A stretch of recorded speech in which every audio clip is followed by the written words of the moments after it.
Yang dikasihi Tuhan kita Yesus Kristus, minggu ke-8 setelah Trinitatis dengan tema Allah yang menyertai dan melindungi. Marilah kita mendengarkan nats khotbah pada minggu ini, tertulis dalam Kejadian pasal 28 ayat 10 sampai ayat 22. Demikian bunyinya. Maka Yakub berangkat dari Beersheba dan pergi ke Haran. Ia sampai di suatu tempat dan bermalam di situ. Karena matahari telah terbenam, ia mengambil sebuah batu yang terletak di tempat itu dan dipakainya sebagai alas kepala, lalu membaringkan dirinya di tempat itu.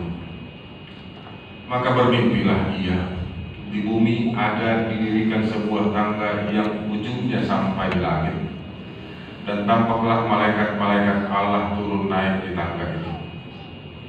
Berdirilah Tuhan di sampingnya dan berfirman, Akulah Tuhan, Allah Abraham nenekmu dan Allah Ishak.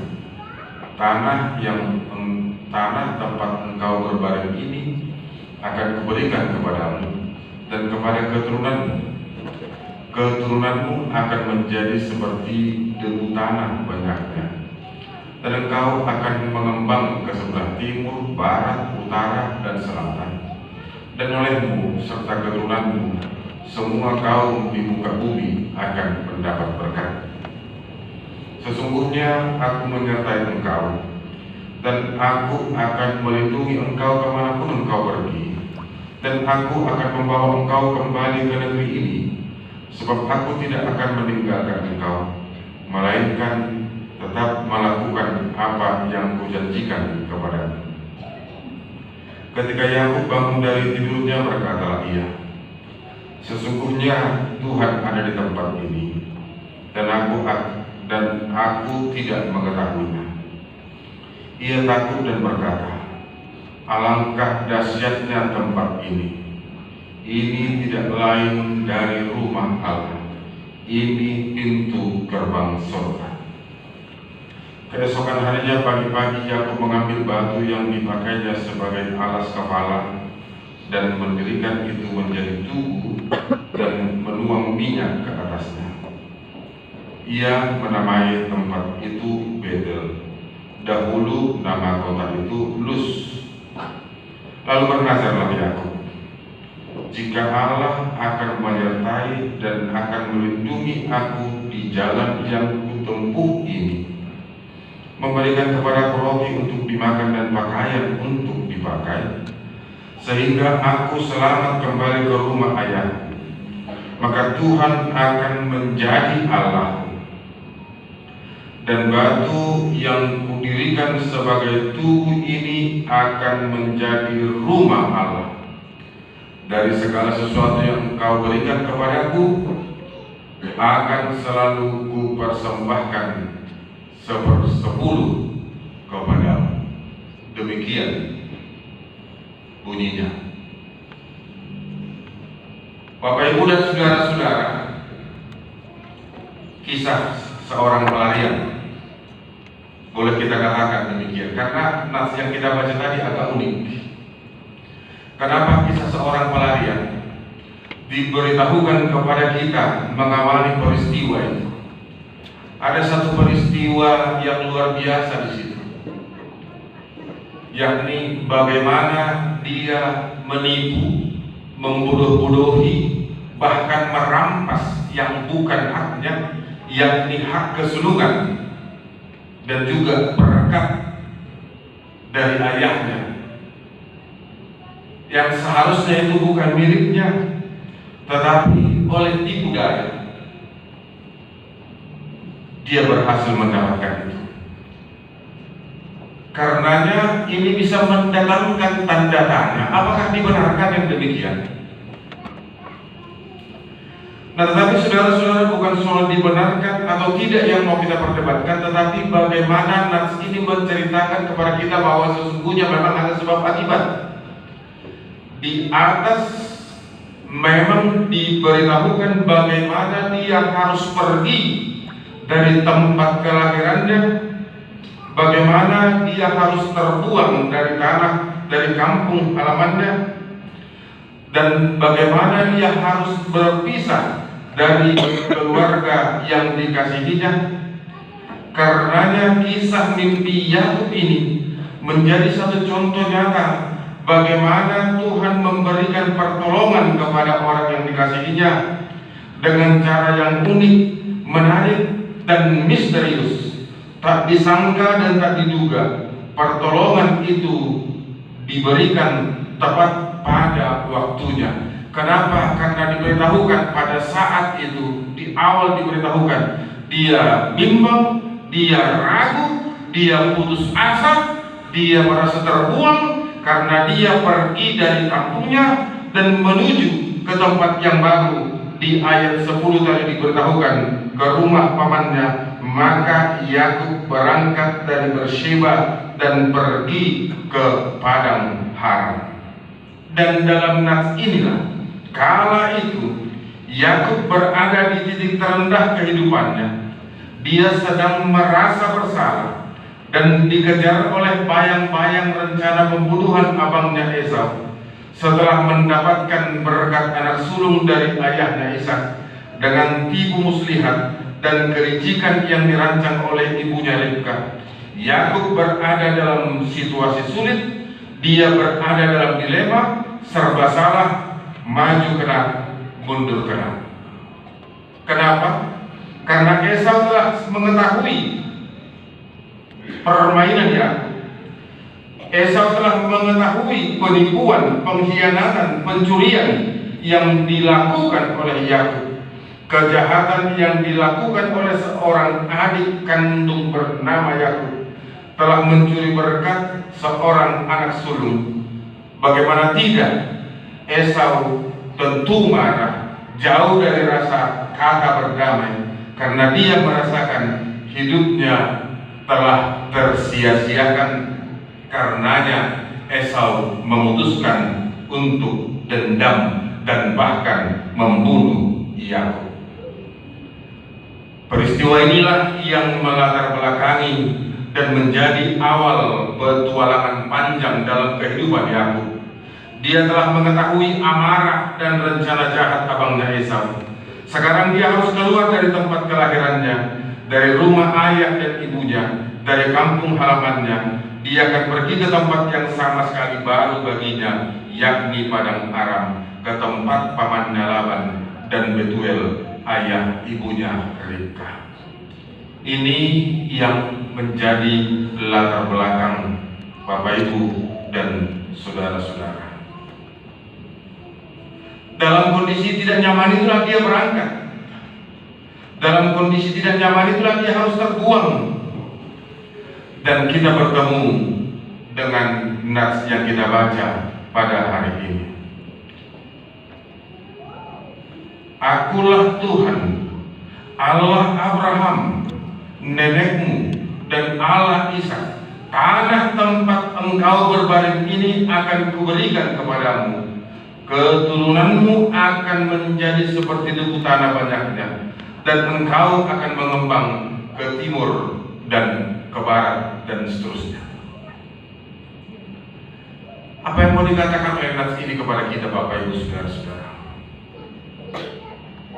Yang pertama sekali, kalau Allah sudah berjanji, kalau Allah sudah berniat, kalau Allah sudah memutuskan, maka apapun yang dia janjikan itu, maka apapun yang dia putuskan itu pada waktunya akan diberikan.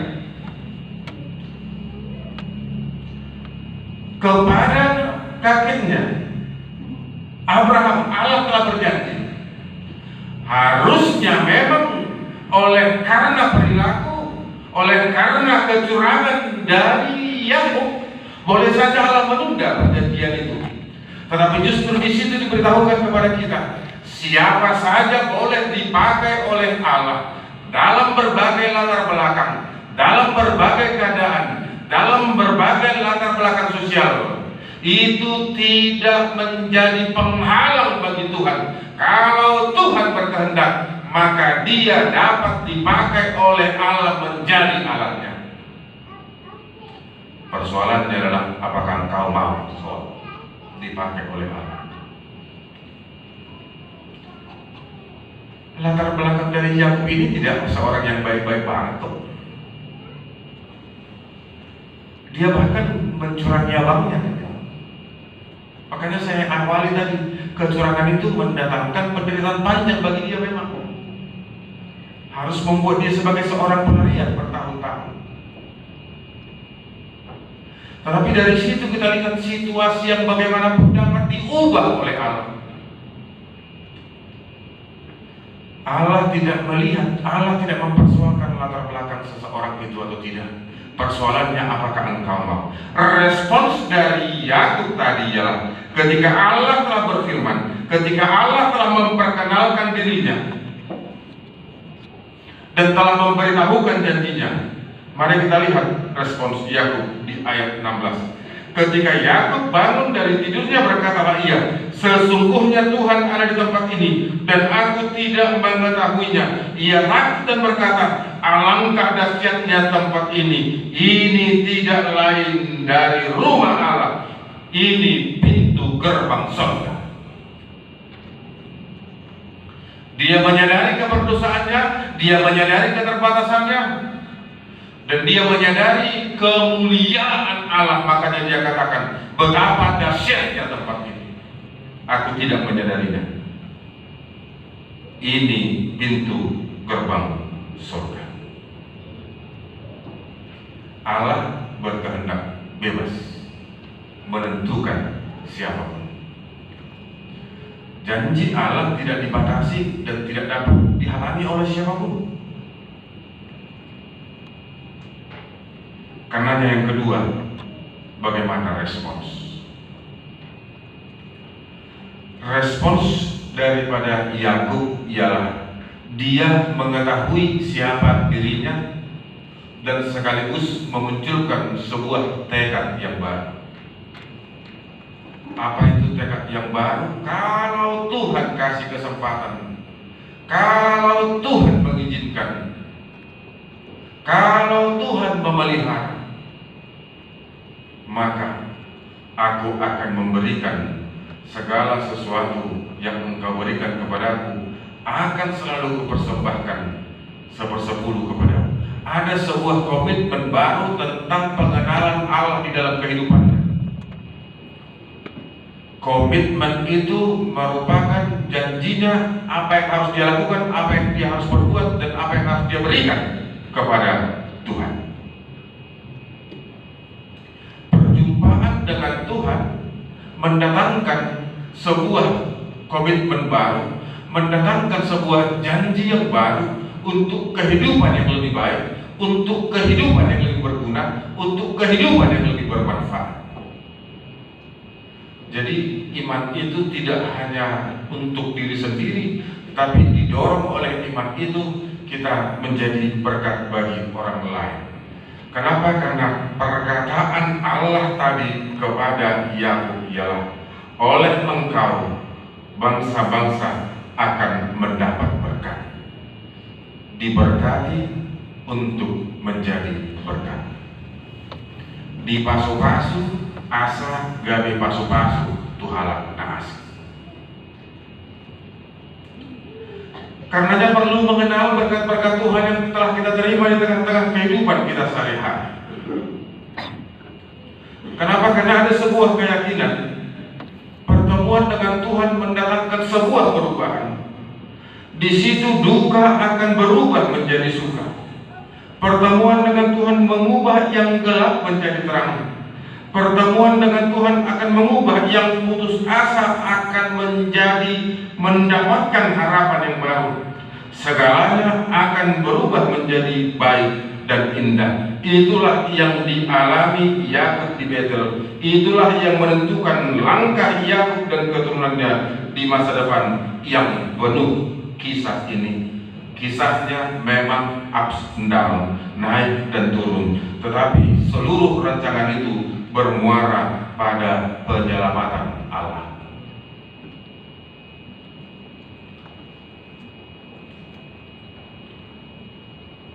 Karenanya Bapak Ibu Ibu, saudara-saudara, apa respons kita setelah kita mendengarkan firman Tuhan?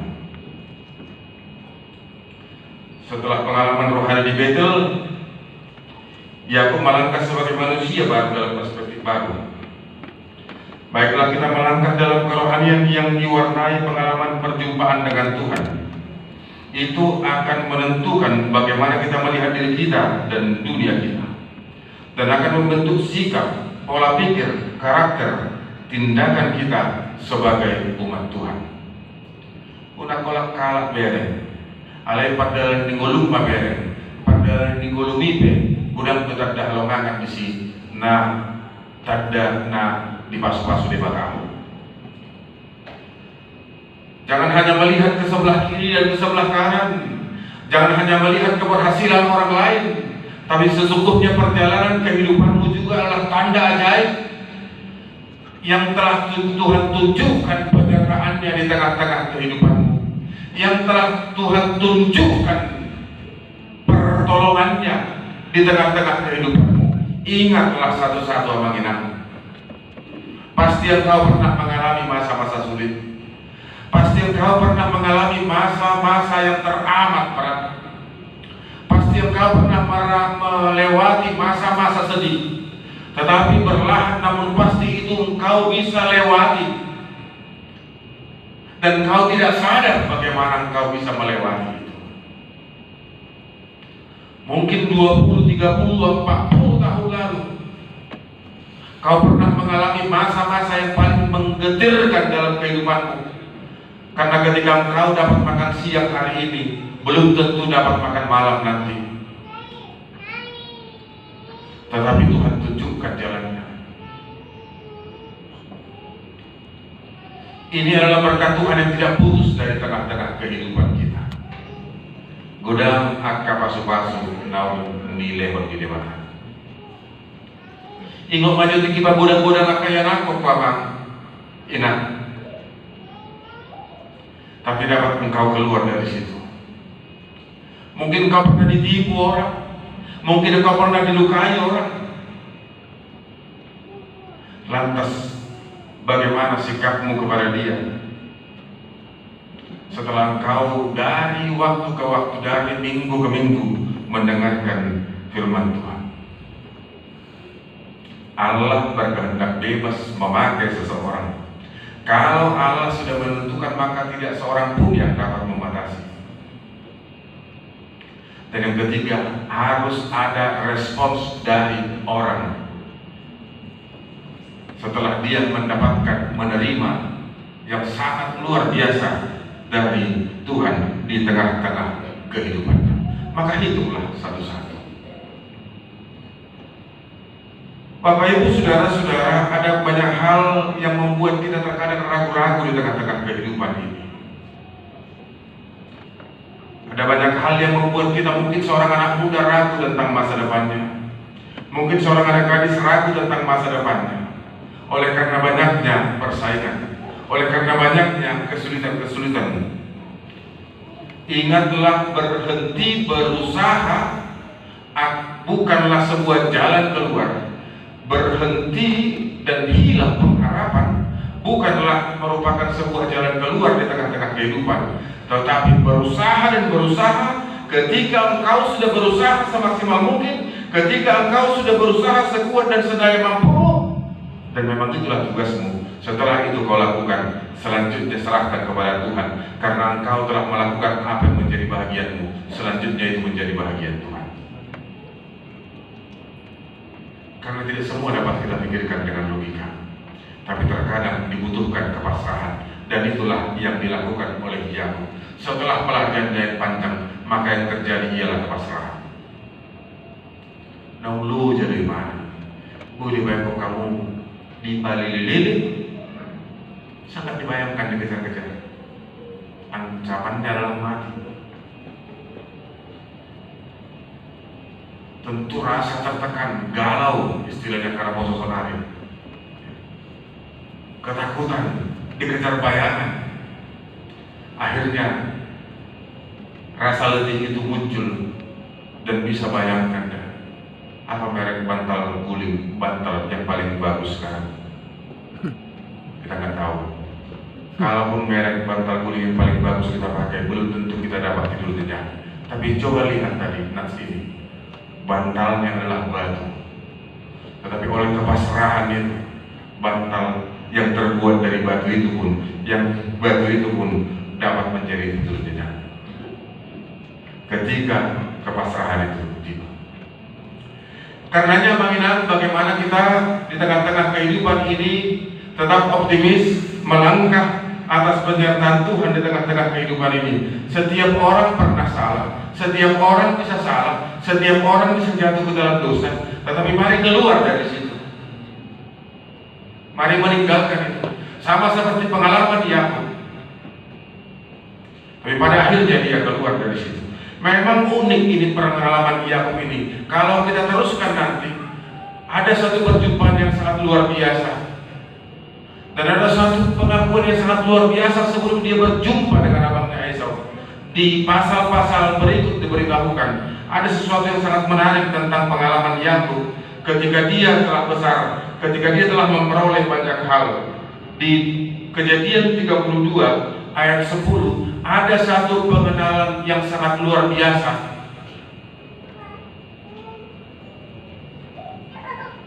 Coba Bapak Ibu saudara-saudara, kalau kita bawa Alkitab kita, Kejadian 32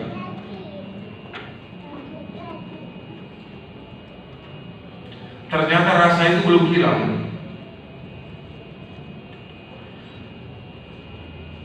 Mari kita sama-sama membaca ayat 9 dan ayat 10. Kejadian 32 ayat 9 dan 10. 2 ya. Kemudian berkatalah Yakub, "Ya Allah nenekku Abraham dan Allah ayahku Ishak, ya Tuhan yang telah berfirman kepadaku, pulanglah ke negerimu serta kepada sanak saudaramu, dan aku akan berbuat baik kepadamu. Sekali-kali aku tidak layak untuk menerima segala kasih dan kesetiaan yang engkau tunjukkan kepada hambamu ini. Sebab aku membawa hanya tongkatku ini waktu aku menyeberangi sungai Yordan ini. Tetapi sekarang telah menjadi 2 pasukan. Aihola tukotot do hubuan manare mari Yordan. Noain nungga 2 anak. Sekali-kali aku tidak layak menerima. Satu hal yang luar biasa ialah ketika di perantauannya, setelah melewati perjalanan yang panjang dan waktu yang panjang, pada akhirnya dia memang menjadi besar. Tetapi ketika menjadi besar, ada kecenderungan manusia jatuh ke dalam dosa oleh karena kesombongan. Tetapi yang menarik dari Yakub ialah pengenalannya akan Allah dan kesadaran dirinya atas berkat Allah yang dia terima mendorong dia melakukan sebuah pengakuan, mengatakan sebuah pengakuan yang sangat luar biasa. Sekali-kali aku tidak layak untuk menerima kasih setiamu, sebab aku membawa hanya tongkatku ini waktu aku menyeberang sungai Yordan ini, tetapi sekarang telah menjadi 2 pasukan. Yang kita lihat dari situ apa kita? Tetap berjalan di jalan yang dikehendaki oleh Tuhan. Karena ada banyak tantangan manusia untuk jatuh kepada kesombongan. Karena ada tantangan manusia untuk jatuh kepada kesombongan, keangkuhan. Dan ketika kita jatuh kepada kesombongan dan keegoan dan keangkuhan, itulah awal dari kejatuhan manusia itu sendiri. Ingatlah Nimrod. Ketika dia dan teman-temannya sudah semakin pintar, apa yang mereka rencanakan? Marilah mendirikan menara yang tingginya sampai ke langit, supaya kita sama seperti Allah naik turun. Dia ingin sama seperti Allah. Bagaimana kisah Adam dan Hawa jatuh ke dalam dosa? Iblis mengatakan kepada dia, "Dan tutu kamu mati, kamu nggak mati. Bahkan ketika engkau memakan buah itu, engkau akan sama seperti Allah." Ingin sama seperti Allah. Oleh karena godaan itu, maka Hawa dan Adam memakan buah itu karena ingin sama seperti Allah. Manulu di bagasan toruk miroha, Huhut makamulatehon saluhut akapasu-pasu naung tinalona siya temata dungi jagaon di debata mahon di tonga-tonga di mulu manang tu dia bimo pangalaka. Komitmen puncak, pengakuan puncak kita lihat dalam Alkitab ialah dalam Mazmur 23. Dalam terjemahan bahasa Indonesia dia memang dikatakan kekalaman. Daud mengatakan, Tuhan adalah gembalaku, tak akan kekurangan aku. Di ayat yang ketiga dia mengatakan, sekalipun aku berjalan dalam lembah kekelaman, aku tidak takut bahaya, sebab gadamu dan tongkatmu itu yang menghibur aku. Di Arabata berbeda. Tung surah mardalan ahum dirura lingkungan di Hamadea. Terjemahan bahasa Indonesia dipakai kata kekelaman, di terjemahan bahasa Batak dipakai kata kematian. Sesungguhnya apa yang paling kita takuti yang ini? Pasti setiap orang takut kepada yang namanya kematian.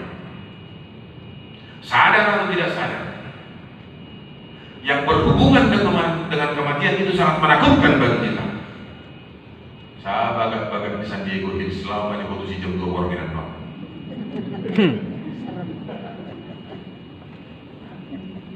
Tong tu memikir kita kan? Aku udah kolam renang di siang, aku kan dinalai. Malah kita jam 12 orang itu siang. Malah kata kita tarik kontra mudik. Serta di Jabon, di Kimarujuk siang kita. Lamatan ini jauh-jauh ambil gunakan itu. Lihatlah istilah terhadap yang namanya kematian. Kembali ke rumah Bapa, telah berpulang, telah meninggal dunia, telah beristirahat dengan damai, telah meninggal dunia, telah gugur, telah mati, telah tewas, telah mampus. Mulai siap dalam bok satu na koras video. Sesungguhnya itu menandakan ketakutan manusia terhadap yang namanya kematian. Dan memang siapa tidak takut mati? Di Muru Naido sahalah patok tang bagi mati di mana? Tinggal salah di mana? Pare sejauh pasti dong bagi di mana. Tetapi kenapa Daud mengatakan yang demikian? Bukan mau bohong, bukan mau sok berani, bukan mau gagah-gagahan, tapi ayat yang berikut mengatakan, sebab gadamu dan tongkatmu itu yang menghibur aku. Tukotmu dohok batahim maha mulia. Artinya penyertaan Allah menjadi jaminan segala sesuatunya. Penyertaan Allah menjadi pegangan ketentuan di tengah-tengah kehidupan ini. Tidak ada kuasa yang lain selain daripada kuasa Allah di tengah-tengah kehidupan ini, dan tidak ada yang dapat menandinginya, sebab Yesus Kristus tetap sama hari ini, kemarin, dan sampai selama-lamanya. Itu yang membuat pemazmur begitu yakin. Karenanya itu bukan hanya menjadi dalam kehidupan pemazmur saja, tapi juga dalam kehidupan kita mengingat, dalam kehidupan kita saat ini, dan sampai pada hari-hari yang akan datang. Penyertaan Tuhan itu pasti akan kita rasakan, dan ini menjadi jaminan. Tantangan pasti ada, kesulitan pasti ada, tapi tangan Tuhan kuat menopang kita. Saya tinggalkan jemaat kita ini beberapa tahun yang lalu, menginam semua masih dalam kondisi pakai masker. Sonari ngalas roha, abu ibadah-ibadah pun. Dan kita berpikir ketika pada saat itu gak ada lagi tanda-tanda kehidupan kan gitu. Saya ada buat apa-apa mati kion. Tapi masa-masa suram itu, masa-masa sulit itu, walaupun banyak kawan kita, sahabat kita yang mendahului kita, tetapi masa-masa sulit itu bisa kita lalui, bisa kita lewati. Bukan karena kuat kuasa kita, bukan karena kemampuan kita, tapi ada tangan yang menopang, yang memampukan sehingga kita keluar dari kesulitan itu. Maka itu menjadi ungkapan syukur dari setiap orang percaya, dan sekaligus juga harus mengakui bahwa manusia terbatas, Tuhanlah yang tidak terbatas. Ini menjadi sebuah komitmen iman kita kepada Dia yang memelihara kehidupan kita. sama seperti Allah memelihara Yakub, juga di tengah-tengah keberdosaan dan kebersalahannya, demikianlah Allah akan memelihara Bapak Ibu, memelihara Abang Inang, memeliharamu anak-anak muda meraih masa depanmu. Dan pasti ketika engkau meraih masa depanmu, menggapai masa depanmu bersama-sama dengan Tuhan, ingatlah, Tuhan tidak pernah merancangkan rancangan kecelakaan, tapi Tuhan selalu merancangkan hari depan yang penuh harapan. Karenanya pulanglah dengan damai sejahtera, pulanglah dengan rasa percaya bahwa Tuhan akan menjawab setiap pergumulanmu pada waktunya. Kalau soal nagaleho lang kiring roh dari jawab, anong bulan mo di baga sa posteroha, donganan ni Dewataru. Anong persoalan mo na sumalalos doon? Buhay doon ang malalos sunari. Alay masuk haduan lehon ni Dewataru, alus. Tanglang ko tiga-tiga na sugot, o siya mo masuk lang ko di. Roh gantina gua tuh dari lopit. Alasakap ni Dewata, akasakap naulido, tuaka na tinumpa. Amin. Matang yang baik. Kita berdoa. Bapa pengasih, di dalam nama Yesus Kristus, terpujilah Engkau Tuhan yang memberikan waktu dan kesempatan yang indah kepada kami dalam hari yang kudus ini, dalam ibadah Minggu sore ini. Oleh firman, kami dikuatkan bahwa Engkau akan senantiasa menyertai kami, bahwa Engkau senantiasa hadir dan bersama-sama dengan kami. Karenanya berikan rasa yakin kepada kami bahwa rancangan Tuhan adalah rancangan yang terindah dalam kehidupan kami. Ajari kami untuk meyakininya, ajari kami untuk mempercayainya. Ya Bapa, Engkau mengetahui jemaat-Mu yang berkumpul di sini, tentu memiliki pergumulan masing-masing. Karenanya dalam setiap pergumulan mereka, berikan yang terbaik. Hadir, mampukan mereka untuk keluar dari setiap pergumulan mereka. Engkau memberkati anak-anak muda yang mempersiapkan masa depannya dengan baik, sertai mereka. Engkau memberkati anak-anak dalam masa kecilnya, izinkan mereka bertumbuh dalam kasih sayang Tuhan. Dalam setiap keluarga, Engkau hadir Tuhan, menjawab setiap jerih dan juang dan pergumulan mereka. Dalam kehidupan orang tua, Engkau hadir memampukan mereka satu persatu, dan juga setiap orang tua dapat menjadi orang pendoa bagi seluruh peparannya dimanapun berada. Ya Bapa, kami menyerahkan ke dalam tangan pengasihan Tuhan orang-orang yang terpinggirkan, orang-orang lemah. Kiranya Engkau memakai kehidupan kami untuk memperhatikan mereka. Izinkan kami menjadi berkat bagi sesama kami. Kami berdoa untuk jemaat-Mu yang dirawat di rumah sakit, Nyonya Sitinjak Boru Purba, Nyonya Simari-Mari Boru Sijabat, dan kalau masih ada Tuhan, jemaat Tuhan yang dirawat pada saat ini yang tidak kami ketahui, hadirlah Engkau menjamah mereka, menyembuhkan mereka, memberkati perawatan yang mereka terima, sehingga oleh penyertaan Tuhan, setiap orang yang sakit dapat sembuh. Ya Bapa, juga untuk setiap program pekabaran Injil dimanapun berada, kiranya misi pekabaran Injil tetap berjalan, sehingga semakin banyak orang yang mendapat keselamatan melalui kabar baik.